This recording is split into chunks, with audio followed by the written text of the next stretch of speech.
안녕하십니까. 갤라호른입니다. 달러 인덱스는 97.7대에서 바닥을 확인하고 반등에 나섰습니다. 하지만 반등의 첫 번째 관문인 20일 이동 평균선 돌파에는 실패하고 뒷걸음질 쳤습니다. 20일 이동 평균선은 동력의 세기를 가늠해 볼 수 있는 테스트선입니다. 달러가 여기를 가뿐히 넘어서지 못했다는 것은 달러의 상승 동력이 아직 크지 않고 상승세가 이어지더라도 그 길은 녹록지 않음을 암시한다 하겠습니다. 그런데 미국이 이란을 공습했습니다. 이스라엘의 이란 공습으로 시작된 이스라엘-이란 간 무력 충돌에 미국이 가담한 것입니다. 안전자산으로 분류되는 달러가 미국의 중동 지역 무력 충돌 개입에 어떻게 반응할지 귀추가 주목됩니다.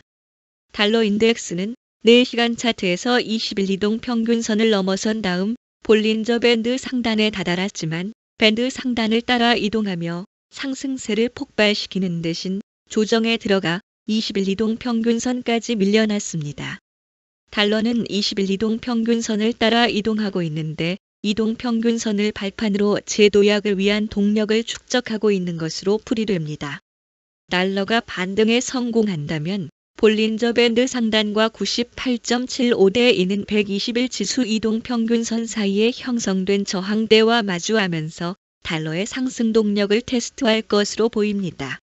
달러가 상승세를 이어간다면 심리적 지지선으로 작용했던 100선이 이번에는 어떤 모습을 보일지 주목해야겠습니다. 달러는 이 지점에서 공방을 이어갈 것으로 보이는데 달러 인덱스가 100대에 안착한다면 달러는 상승 추세에 들어섰다고 볼 수 있을 것입니다. 도널드 트럼프 미국 대통령은 이란 핵시설에 대한 공습을 단행했다고 그의 소셜미디어를 통해 밝혔고 이란 당국도 포르도 핵시설 일부분이 피격됐음을 확인해 줬습니다. 로이터 통신은 이번 공격에 B2 스텔스 폭격기가 관여했다고 보도했는데 B2 폭격기는 초대형 폭탄인 벙커 버스터 GBU-57을 2개 이상 탑재할 수 있는 유일한 폭격기입니다. B2 폭격기가 공습에 동원된 것으로 보아 핵시설 공격에 벙커 버스터 폭탄이 사용됐을 것이란 분석이 나오고 있습니다. 포리도는 대표적인 이란의 핵시설 심장부로 불리는 시설로 이곳에서 핵무기 개발을 위한 우라늄 농축 등이 진행되어 온 것으로 알려져 있습니다. 트럼프 대통령이 이란 공격을 밝히기 전 B2 폭격기가 미 본토를 떠나 괌으로 이동 중이라는 보도가 나오고 이동 중인 스텔스 폭격기는 연료를 모두 채우지 않고 공중급유를 받으며 비행 중이라며 지하 핵시설을 파괴할 수 있는 벙커 버스터 GBU-57을 탑재했을 것이란 추측 보도도 이어졌습니다. 트럼프 대통령은 핵 협상을 위해 이란에게 2주일이라는 시간을 줬는데 최대 2주일이라고 언급해 트럼프는 그 이전이라도 이란을 공격할 수 있다고 전문가들은 분석했는데 그 분석이 맞아떨어진 셈입니다.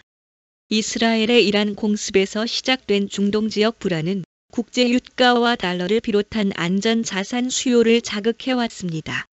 이번에 미국도 중동 분쟁에 가담하면서 금융시장은 어떤 영향을 받을지 주의가 요구됩니다. 미국의 개입이 시장에 이벤트성 영향에 그칠지 장기적인 영향을 끼치게 될지 주목해야겠습니다. 최근 몇 년 동안 미 국채 수익률이 상승하면 달러 가치는 상승했습니다. 수익률 상승이 기준 금리 인상과 같은 효과를 불러서 달러를 지지하는 요인으로 작용했기 때문입니다.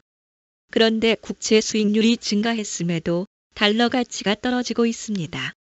그래서 미 국채 가격 폭락과 투매 현상, 달러 가치의 하락은 기축통화로서의 달러 지위가 흔들리고 있다는 방증이라는 분석이 이어지는 상황입니다. 트럼프 1기 행정부 때는 이른바 어른들의 축이 있었습니다.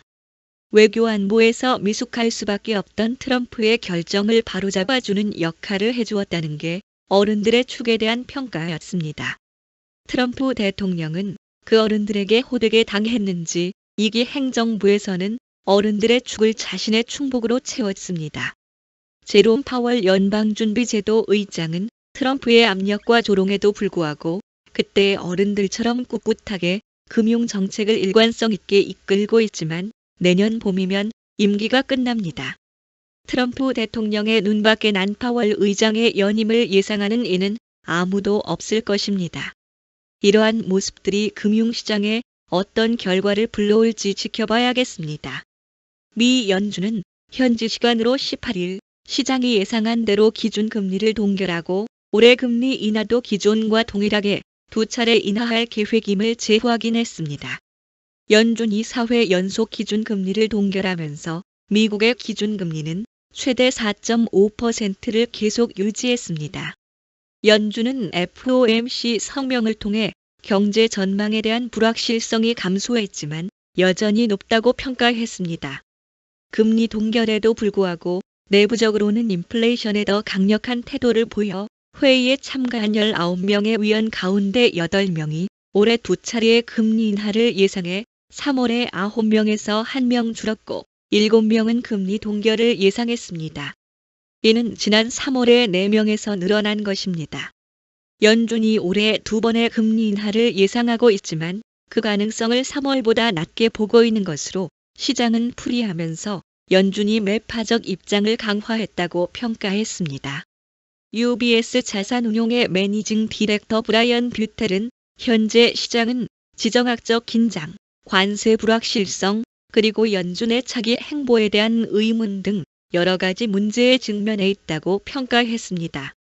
레퍼트 앵글러 인베스트먼트의 채권 부문 책임자 바이런 앤더슨은 연준이 관세에 따른 인플레이션 충격을 완화하는 데 집중하겠다는 의지를 드러냈다고 평가했습니다.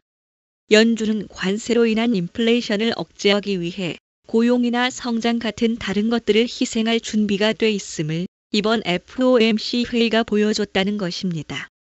그는 연준이 이번에는 관세로 인플레이션이 상승할 것으로 예상되자 단기 데이터에 주목했다고 지적했습니다. 시카고 상품 거래소 패드워치에 따르면 시장은 연준이 7월에 기준금리를 동결할 가능성을 83.5%로 보고 있지만 9월에 금리를 0.25% 이상 인하할 확률을 71%로 보고 있습니다. 이는 미국이 이란 공격 이전 데이터임을 유념할 필요가 있겠습니다.